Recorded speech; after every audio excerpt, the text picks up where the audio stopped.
Hello, आप सबको को जय मसीह की। आज फिर हम जीवितों के बीच में पाए गए और परमेश्वर महान पवित्र सामर्थ्य पिता जो बुद्धि का मूल स्रोत है और हमारे जीवन के लिए एक मददगार है। परमेश्वर जिसने आज फिर मौका दिया कि आज वो हमसे बातें करे और आज फिर उसने मुझे चुना। मैं उस महान परमेश्वर का धन्यवाद करता हूँ और आप लोगों के अच्छे खुशहाल जीवन की कामना करता हूँ। आज भी हम ऐसे वचन पर चलें जिस वचन से हमारे जीवन में कुछ परिवर्तन आए और हमारे प्रत्येक दिन के कुछ न कुछ ऐसे विषय होते हैं जिसमें हमारा जीवन एक सार्थक की ओर चला जाता है। और हम आज ऐसे ही कुछ विशेष वचन को लेकर आए हैं जिसको परमेश्वर ने हमें दिया।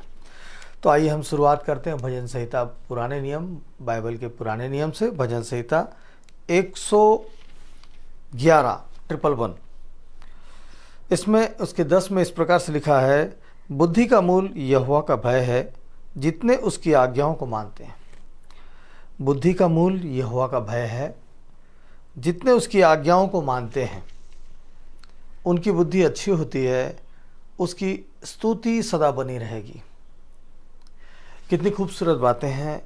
ये बात राजा दाऊद के द्वारा लिखा गया एक स्तुति गीत है। उनका अनुभव है, उनका एक्सपीरियंस है जो ये इस भजन को उन्होंने लिखा है और उस महान परमेश्वर के लिए उन्होंने लिखा है। उन्होंने जो अनुभव किया अपने जीवन में, उस अनुभव को उन्होंने लिखा कि बुद्धि का मूल यहोवा का भय है। जो बुद्धि का जो मूल है वो यहोवा का भय है, जितने उसकी आज्ञाओं को मानते हैं। जितने उसकी आज्ञाओं को मानते हैं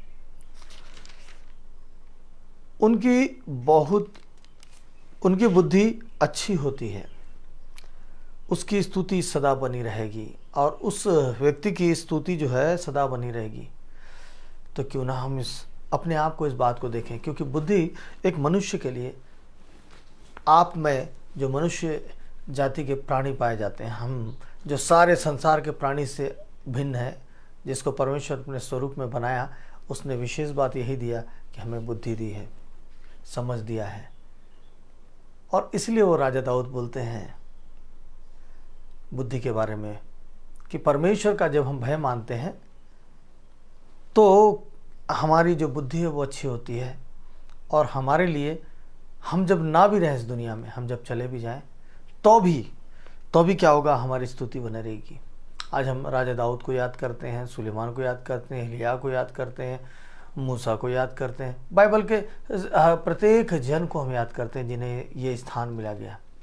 चलिए आज कहानी पर चलते हैं फिर से, जैसा हम प्रत्येक दिन एक सुंदर कहानी की ओर बढ़ते हैं और उसके आधार पर हम उस वचन को समझते हैं। एक पिता है, ये राजाओं के ज़माने के, पुराने ज़माने की बात है। एक पिता, वो समझ जाते कि उसकी मृत्यु बहुत नज़दीक आ गई है, अब वो मरने पर है। उसका एक बेटा था। वो अपने बेटे को पास में बुलाते हैं और बोलते हैं, बेटा, मैं अपने जीवन में ये बहुमूल्य 2 पत्थर मैंने संवार कर, सजा कर और संभाल कर रखा। मैंने कभी इसको किसी के हाथ में पड़ने नहीं दिया और न किसी को देखने भी दिया। ये 2 पत्थर है जो मुझे अपने खेत में मिला था, और ये 2 पत्थर, उसमें से एक हीरा है, असली है, और एक नकली है। मैं इसे तुम्हें देता हूँ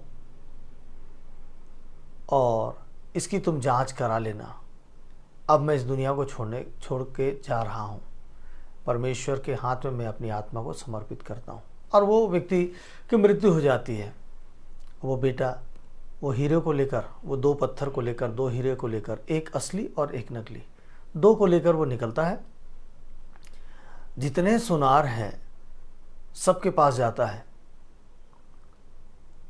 सबके पास जाता है, और कोई उसको असली और नकली में परख नहीं कर पाते। असली और नकली दोनों एक समान लगता है, परख ही नहीं कर पाते हैं। वो पड़ोस के राज्यों में जाता है, वहाँ भी पता नहीं चलता है कि असली कौन सा है और नकली कौन सा है। सभी परेशान और ये भी परेशान। तो ये फिर क्या करता है कि क्यों ना मैं राजा के दरबार में जाता हूँ और राजा से इसके लिए सहयोग मांगता हूँ। और राजा के पास जाता है, महाराज के पास बोलता है, प्रणाम करता है और बोलता है कि महाराज मेरे पास ऐसी समस्या है, कृपया मुझे इस समस्या से उबार दीजिए, इस समस्या का समाधान करा दीजिए। तो राजा फिर ऐलान करते हैं कि जो कोई इसमें इसका अंतर बता पाएगा कि इसमें असली हीरा कौन सा और नकली हीरा कौन सा है, उसे मैं इनाम दूंगा। तो पूरे राज्य के लोग आते हैं जिनको जैसा एक्सपीरियंस है, प्रत्येक जन, उस राज दरबार के विज्ञानी और उस राज्य के लोग आते हैं, देखते हैं, चले जाते हैं। कोई फर्क नहीं बता पा रहा, कोई फर्क नहीं बता पा रहा। और सारे लोग हैरान, आखिर हम इसको बताएं कैसे कि ये दोनों नकली है या दोनों असली है। जब सारे लोग थक हार जाते हैं, सब वापस चले जाते हैं, किसी के वश की बात नहीं होती है। पड़ोसी राज्य से भी लोग आते हैं, इनाम पाना है, और वो राज्य के लोग भी यूं ही लौट जाते हैं। समझ में नहीं आता है। उस बीच एक अंधा आता है और अंधा आकर बोलता है कि महाराज, क्या मैं इस चीज़ को देख सकता हूँ? क्या मैं इसका भेद बता सकता हूँ? क्या मैं इसका परख बता सकता हूँ? क्या मुझे ये दिया जा सकता है? क्या मैं इसको देखूं और मैं खुद भी प्रयास करूं? तो राजा बोलते हैं कि इतने सारे लोग आए, अनुभवी लोग आकर चले गए, उन्होंने देखकर नहीं परखा, और आप तो अंधे हो, आप कैसे परख लोगे? तो वो बोलता है, क्या आप मुझे एक मौका देंगे? मुझे कृपया एक मौका दीजिए। जैसे सब लोगों ने परखा है, अगर मैं बता पाया तो उचित, नहीं बता पाया तो सब लोगों के समान। तो राजा बोलते हैं क्यों ना, चलो ठीक है, इनको भी दिया जाए। और राजा क्या करते हैं, उस अंधे को भी ये दोनों पत्थर दे देते हैं, दोनों हीरा। वो अंधा उस हीरे को लेकर बाहर चले जाता है, राज दरबार के बाहर, और जाकर वो क्या करता है, तेज धूप में वो दोनों पत्थरों को रख देता है, और रखने के काफ़ी देर के बाद वापस लौटता है और बता देता है कि ये असली है और ये नकली है।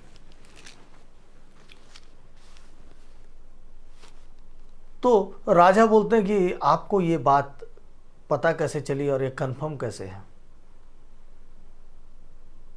अंधा बोलता है कि महाराज, जो असली होती है ना, उसके लिए आँख की ज़रूरत नहीं होती है। उसको पहचानने के लिए, उसको परखने के लिए आँख की ज़रूरत नहीं होती है, अनुभव की ज़रूरत होती है, समझने की ज़रूरत होती है, पहचानने की ज़रूरत होती है। फिर भी आप बताइए कि आपने पहचाना कैसे?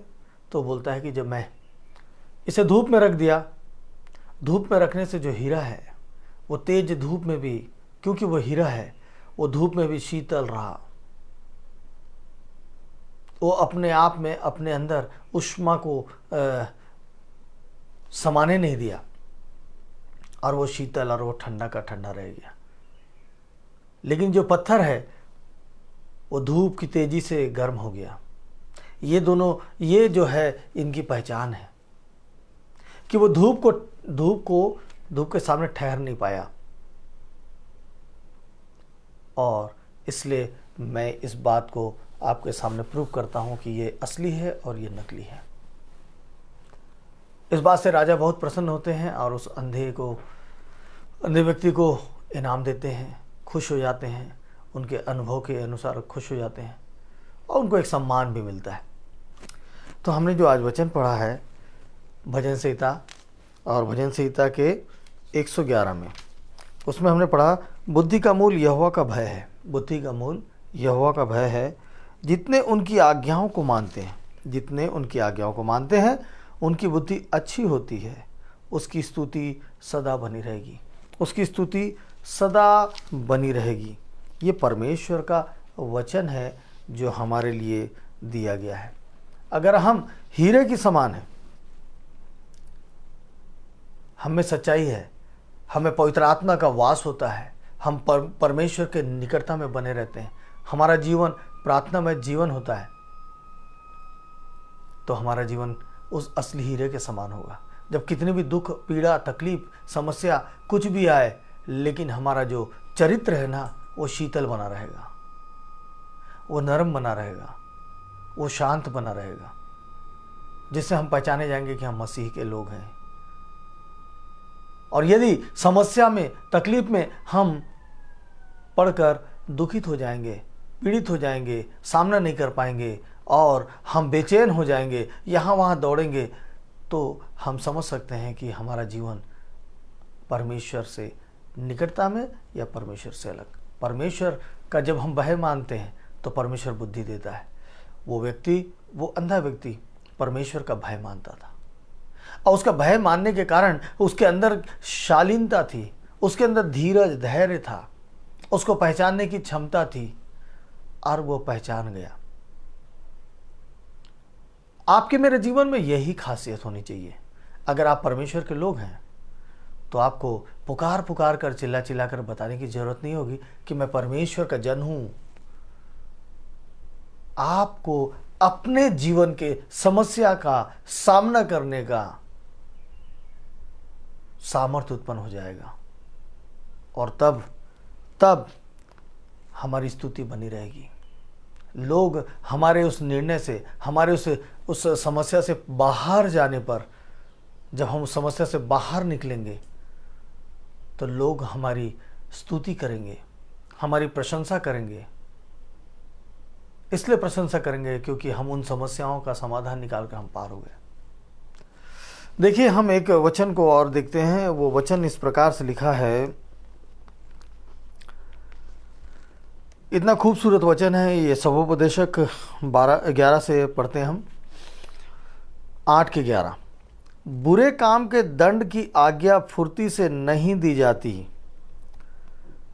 बुरे काम के दंड की आज्ञा फुर्ती से नहीं दी जाती, इस कारण मनुष्यों का मन बुरा काम करने की इच्छा से भरा रहता है।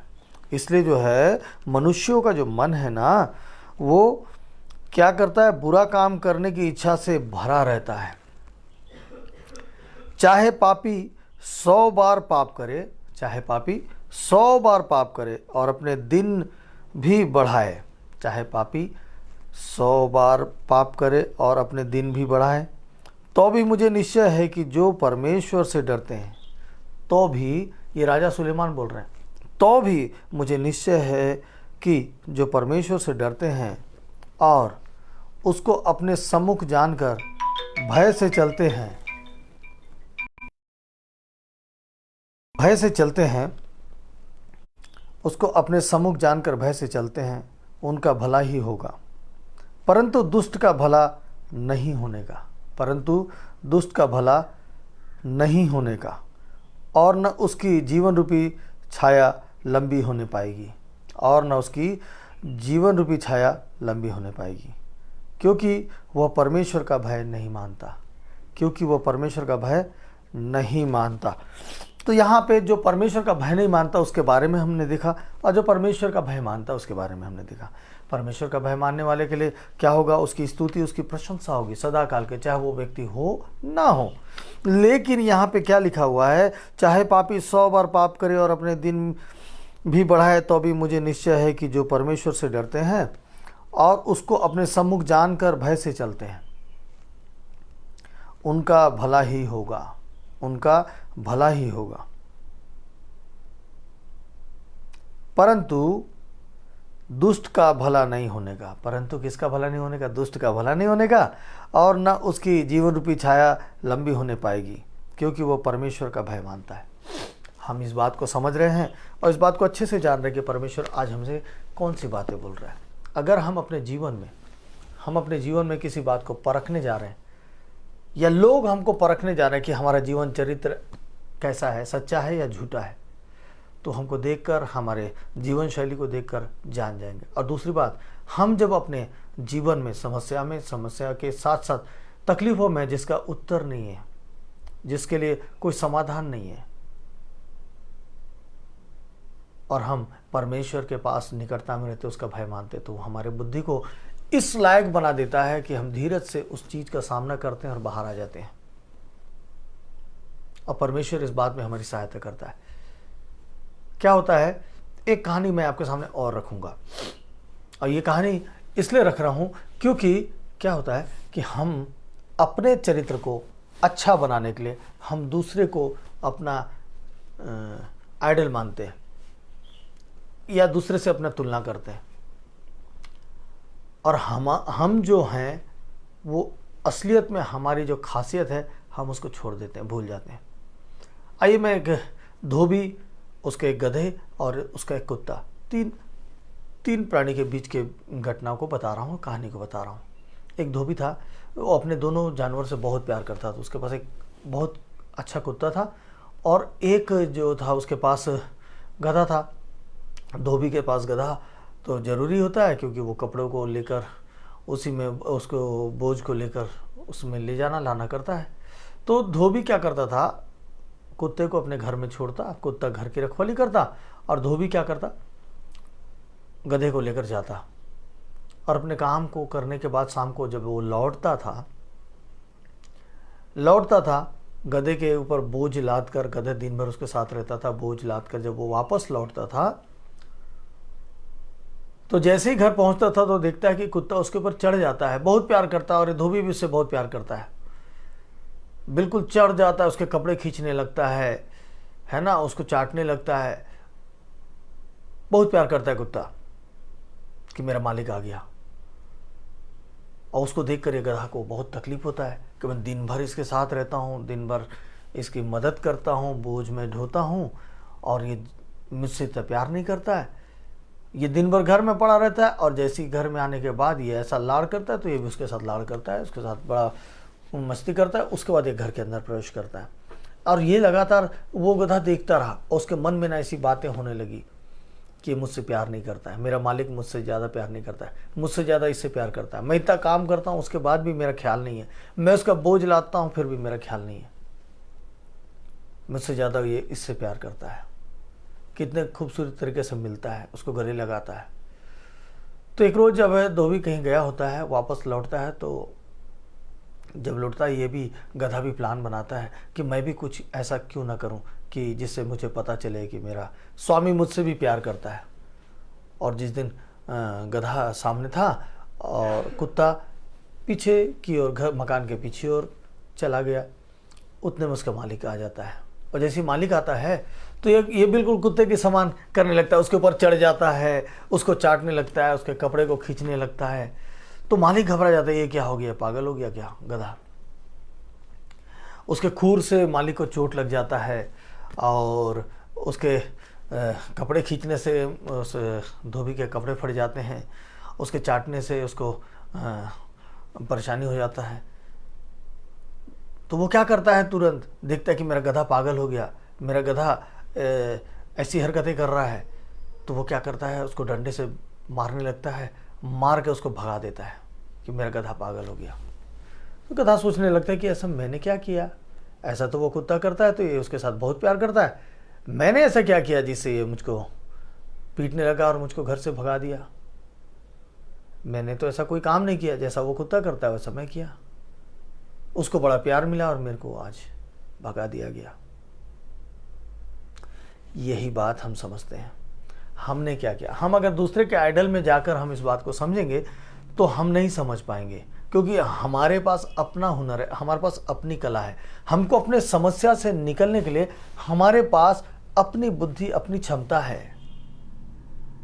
इतने आंखों के देखने वाले उस हीरे को नहीं पहचान पाए, लेकिन उस अंधे ने उस हीरे को पहचान गया, क्योंकि उसको मालूम था कि मुझे आंख तो नहीं है लेकिन मेरे पास वो बुद्धि है जो परमेश्वर मुझको देता है, जिसका भय मानने पर मुझे समाधान मिलता है।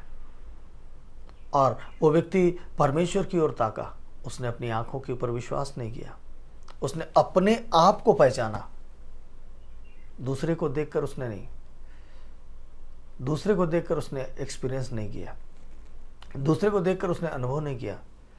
इतने सारे राज्य में लोग आए और उस हीरो को देखने के लिए, वो एक दूसरे से अनुभव शेयर करते हुए उस हीरो को पहचानने का प्रयास किए,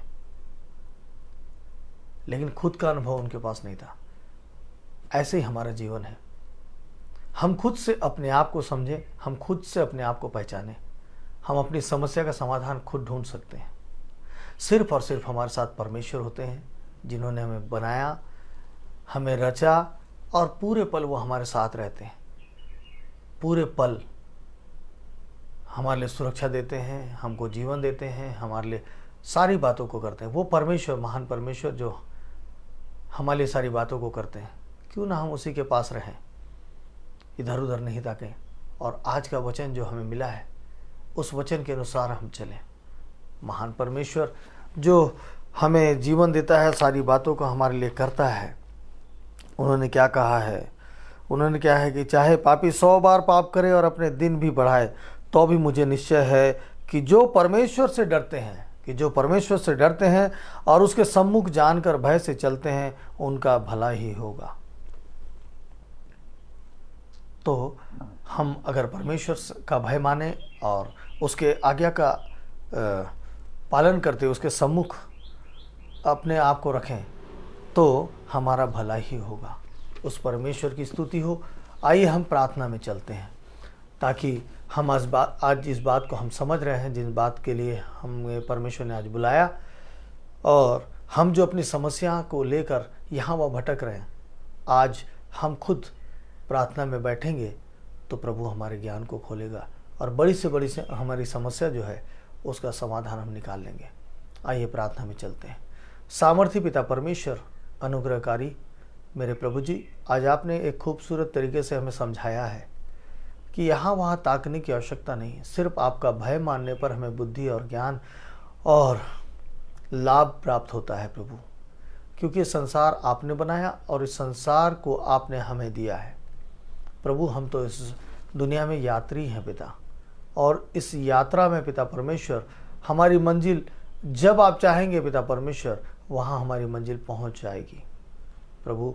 लेकिन आप हमें मौका देते हैं, आपने हमें जीवन दिया, मौका दिया प्रभु जी। हमारे परिवार के प्रति हमारी जिम्मेदारी है जिसको हमको पूरा करना है, और पूरा करने के बाद पिता परमेश्वर हमारी यात्रा पूरी हो जाती है प्रभु। उन जिम्मेदारियों को पूरा करने के लिए पिता परमेश्वर हर एक लोग अपने परिवार में जूझते हैं पिता, और जूझते हैं तो इस संसार का ईश्वर उन्हें नकली बातों पर ले जाता है, पाप की ओर ले जाता है, अधर्म की ओर ले जाता है, और हम आपसे दूर हो जाते हैं प्रभु। आज आपने फिर से बोला, मेरे निकट आओ, मेरा भय मानो, मेरे सम्मुख अपने आप को जानकर खड़ा करो, तुम्हारे लिए सारे रास्ते खुल जाएंगे। तुम्हारी सारी चिंताओं को मैं दूर कर दूंगा, तुम्हारी सारी जवाबदारियों को मैं अपने हाथ पर ले लूँगा प्रभु। हमारे मुखिया बनकर हमारे बीच में आइए और हमारी विनती और हमारी प्रार्थना को सुनिए मेरे खुदा वापस मानी प्रभु। दया करने वाले पिता परमेश्वर, आदर और महिमा के योग्य खुदा वापस मानी। आज ऐसे लोग हैं पिता जिनके पास अपनी समस्या का समाधान नहीं मिल रहा है, यहाँ वहाँ जाते हैं शांति पाने के लिए प्रभु। आज जब वे लोग अपने घुटने को आपके सामने टेक रहे हैं पिता प्रभु, उनके लिए द्वार खोलना, उनको समझ देना, बुद्धि देना, ताकि वह अपनी समस्या का समाधान निकाल सकें और लोगों के सामने उनकी स्तुति हो सके प्रभु, प्रशंसा हो सके, और प्रभु वो व्यक्ति आपके नाम का धन्यवाद कर सके। मेरे पिता परमेश्वर, ऐसे कई बीमार हैं, कई रोगी हैं पिता परमेश्वर जिनके लिए हम प्रार्थना कर रहे हैं। ऐसे कई लोग हैं पिता परमेश्वर जिनके संतान होने के लिए प्रार्थना कर रहे हैं। ऐसे कई लोग हैं पिता परमेश्वर जिनकी कई समस्याएं हैं पिता परमेश्वर प्रभु। ऐसे लोग हैं जो मृत्यु के बिस्तर में हैं प्रभु, उन सबको आज फिर मैं आपके सामने रखता हूँ। इतने सारे लोगों के साथ मिलकर आपके सामने रखता हूँ। सबको चंगाई दीजिए पिता परमेश्वर, चंगाई दीजिए पिता परमेश्वर। जितने भी यात्रा कर रहे हैं पिता, उन सब की यात्राओं को सफल करना पिता परमेश्वर, सफल करना मेरे प्रभु यीशु मसीह। Hallelujah, hallelujah. पवित्र सामर्थ्य पिता परमेश्वर, आदर और महिमा के योग्य पवित्र पिता परमेश्वर, स्तुति और प्रशंसा के योग्य पिता परमेश्वर, दया करने वाले पिता परमेश्वर प्रभु जी, आज हम अपने आप को धन्य मानते हैं प्रभु, क्योंकि आपने अपना भय मानना सिखाया है। आज की प्रार्थना को आपके सामने रखते हैं पिता। धन्यवाद देते हैं प्रभु कि कई लोगों को आपने बचाया, हमारी प्रार्थना को सुना, कई रोग बीमारी से, दुष्ट आत्मा से आपने छुड़ाया, मौत के बिस्तर से वापस लाया। अद्भुत आपने काम किया पिता परमेश्वर। उन सब बातों के लिए मैं आपको धन्यवाद देता हूँ और आपके पवित्र मीठे नाम से मांगता हूँ, आमीन। तो मेरे विश्वासी साथियों, आज परमेश्वर का वचन हमें यह शिक्षा देता है कि परमेश्वर के सामने आइए, अपनी समस्या का समाधान उसके सामने रखिए, वो ज़रूर पूरा करेंगे। और वो पूरा करने के लिए आज इस वचन को दे रहे हैं। तो क्यों ना हम उसके पास चलें ताकि हम उसके सामर्थ्य को देख सकें। किसी भी मनुष्य के पास ये करने की क्षमता नहीं है, सामर्थ्य नहीं है। आप, मैं और जो इस संसार में मनुष्य अपने आप को महान बोलता है, सब एक समान है उस परमेश्वर की दृष्टि में। तो क्यों ना हम उस परमेश्वर के पास चलें और आज उसकी आज्ञा का पालन करें और अपनी समस्याओं से बाहर निकलें। प्रभु आप सबों को आशीष दे। और प्रभु ने चाहा तो फिर हम कल एक नए कहानी, नए किस्से के साथ आपके सामने आएंगे और परमेश्वर के वचन को सुनाएंगे। प्रभु का धन्यवाद देता हूँ कि प्रभु ने आज भी मुझे इस्तेमाल किया, और ऐसा हम अगर इस्तेमाल होते चले जाएंगे तो प्रभु का राज बहुत से जल्द आ जाएगा। तो आप मुझे इजाज़त दीजिए। आप सबों को जय मसीह की।